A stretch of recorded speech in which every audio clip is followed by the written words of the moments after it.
Hey everybody, it's Mike Fried here with On-Call Compliance Solutions, and I'm back with another compliance tip of the week. This week we're talking about CMMC Control MA.L2-3.7.5. Require multifactor authentication to establish non-local maintenance sessions via external network connections and terminate such connections when non-local maintenance is complete. Wow!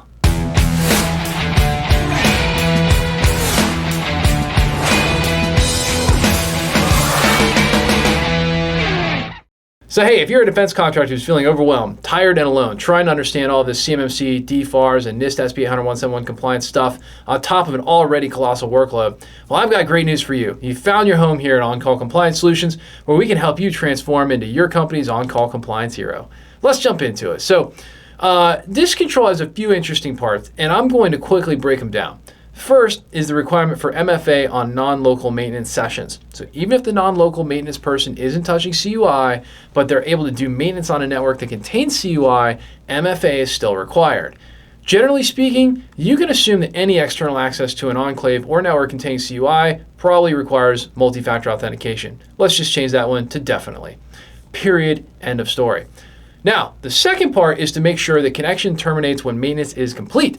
So why? So that, the question is why, and that's so that we don't accidentally leave the window open at night for our teenage daughter's boyfriend to sneak the window at night. Because you know how that goes. So yes, many attacks actually occur due to IT administrators and other maintenance personnel leaving the door wide open and walking away. And here's an example. IT personnel are doing maintenance on the network from home. They'd never do that, right? Of course not. Of course they would. They get up and leave the house to go get some pizza. Super stereotypical. Why has it got to be pizza? I love pizza. As it turns out, their local home PC is compromised, and the evil hackers are just waiting for the alarm that the system has been idle for exactly 14 minutes, which is usually 1 minute right before the screensaver kicks on and locks them out. They jump in, and if that maintenance session doesn't have an automated lockout mechanism, guess what? The evil hackers just got access to your entire network through somebody's home computer. So again, there's a lot of really great reasons to have this control in place. It's very logical, and ultimately this is one of the most common kinds of attack. Okay, where an out-of-band computer is compromised and gets access to the secured network.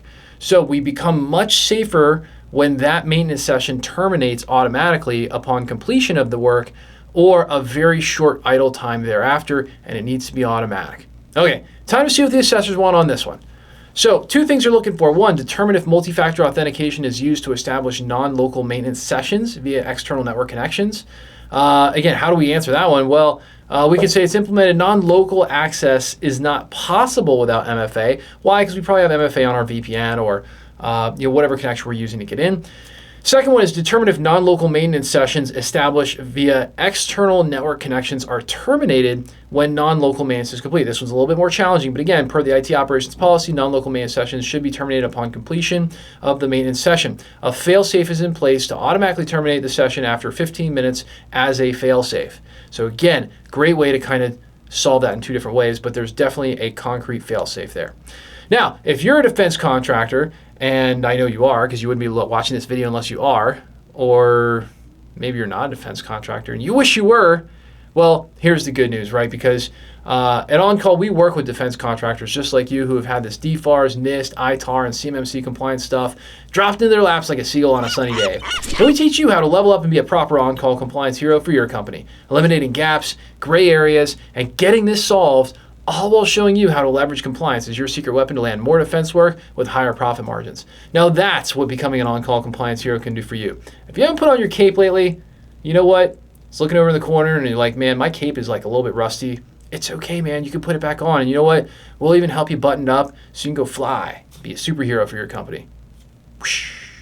Hey, if you're looking for more help getting compliant, our compliance experts are always on call for you to feed Superman really awesome jokes. Visit CMMCComplianceSecrets.com or check out the bio below for links to get help right now. If you love the content we're putting out there for you, help us out with a big thumbs up on that like button, or even better, smash the subscribe button to get the latest compliance content as soon as our compliance nerds roll it out. Until next compliance tip, my friends, stay safe and secure out there. Hit us in the comments below. I love your comments. They make us laugh. They make us cry. Sometimes they make us want to go have a beer. But I love them all. And you should know that. And if you're watching this video and you're still watching this video, I would love to hear your comments because we care. I lost my line. That's what happened there. That awkward pause wasn't really because I cared that much. There's like a certain amount of awkward pause that you can allow for sincerity. I blew it. That was really, really long. I do care that much, but I don't want to show you that I care that much. It's like, you know what it is, like a first date kind of thing. This might be your 70th video, but this is like our first date. Anyway, here's the bottom line. I'll see you on the next one.